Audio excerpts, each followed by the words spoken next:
सरकारों की कई कल्याणकारी योजनाओं में लाडली बहना योजना, महतारी योजना, विपक्ष द्वारा संसद में भी अभय मुद्रा पर विशेष लगाव तथा हमारी ओर से पुरुष वर्ग के लिए अभय मुद्रा योजना की मांग और जियो कंपनी की मनमानी की चर्चाओं के बीच आशा करता हूं आप सब मेरा अभिवादन स्वीकार कर वीडियो के माध्यम से उठाए गए हमारे ध्यान आकर्षण मुद्दों के लिए आपके लाइक, कमेंट, सब्सक्राइब की बात नहीं करूंगा, क्योंकि मुझे आपका साथी के मिश्रा को आप पर पूरा भरोसा है। साथियों, आज आप प्यारे वीडियो में देखेंगे सरकार की अन्य कल्याणकारी योजनाओं में लाडली बहना योजना, महतारी योजना, विपक्ष द्वारा संसद में भी अभय मुद्रा पर विशेष लगाव तथा इसी बीच पुरुष वर्ग के लिए अभय मुद्रा योजना लागू करने की सरकार से अपेक्षा पर प्रकाश डालने का प्रयास कर रहा हूं तथा जियो कंपनी की मनमानी की चर्चाओं के बीच आशा करता हूं आप सब मेरा अभिवादन स्वीकार कर वीडियो के माध्यम से उठाए गए हमारे ध्यानाकर्षण मुद्दों के लिए आपके लाइक, कमेंट, सब्सक्राइब की बात नहीं करूंगा, क्योंकि आपका साथी के मिश्रा आप पर पूरा भरोसा करता है। तो साथियों, देर न करते हुए हम अपने मुद्दे आपके बीच रखते हैं।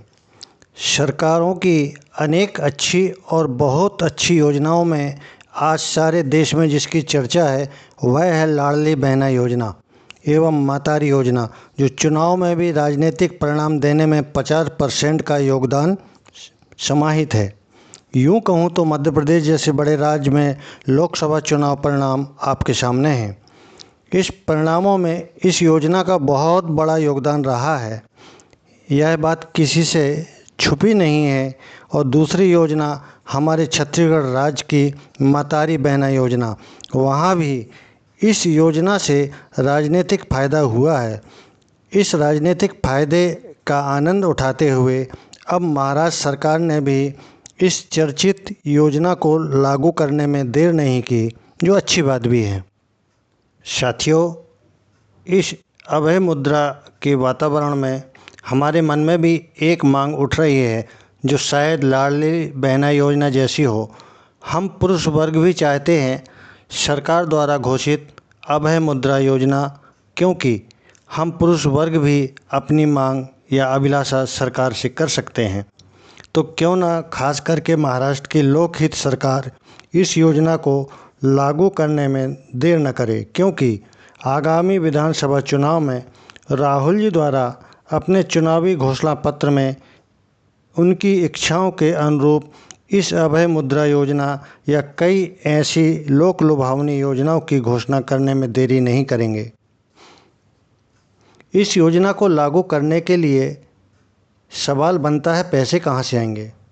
जिस प्रकार योजना लागू करने के पहले इलेक्ट्रिक बिल पर 16% की बढ़ोतरी की गई, इसी तरह अभय मुद्रा योजना के लिए शराब में भी 20% की बढ़ोतरी कर सकते हैं, क्योंकि अभी तो चुनाव हो रहे हैं, उनमें जातीय समीकरण के साथ धनबल, बाहुबल और निजी हित देखकर वोटर्स मतदान कर रहे हैं। अब दिमाग से निकाल दो फ्री की रेवड़ी वाली बात।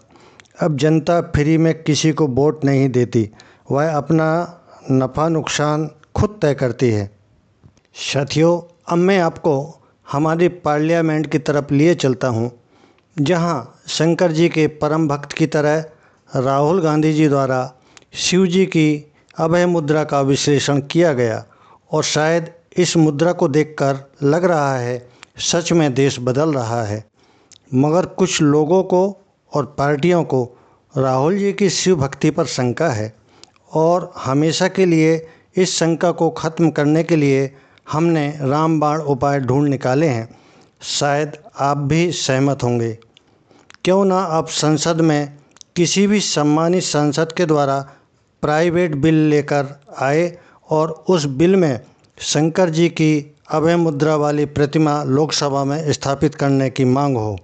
फिर हो जाएगा रस्साकशी का खेल खत्म और होगा दूध का दूध और पानी का पानी।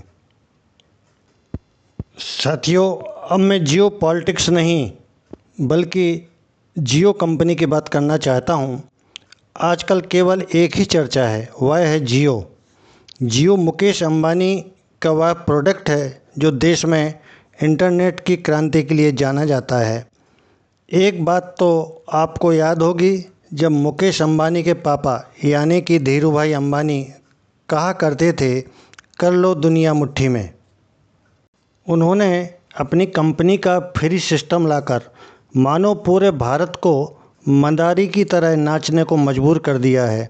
आप कहेंगे कैसे, तो समझिए ऐसे। उन्होंने अपने प्रोडक्ट को करीब 12 से 25% तक महंगा करके 50,000 करोड़ कमाने का फैसला कर लिया है और हम सबको उसके सामने ऑब्जेक्टिव बनने को बेबस नज़र आ रहे हैं।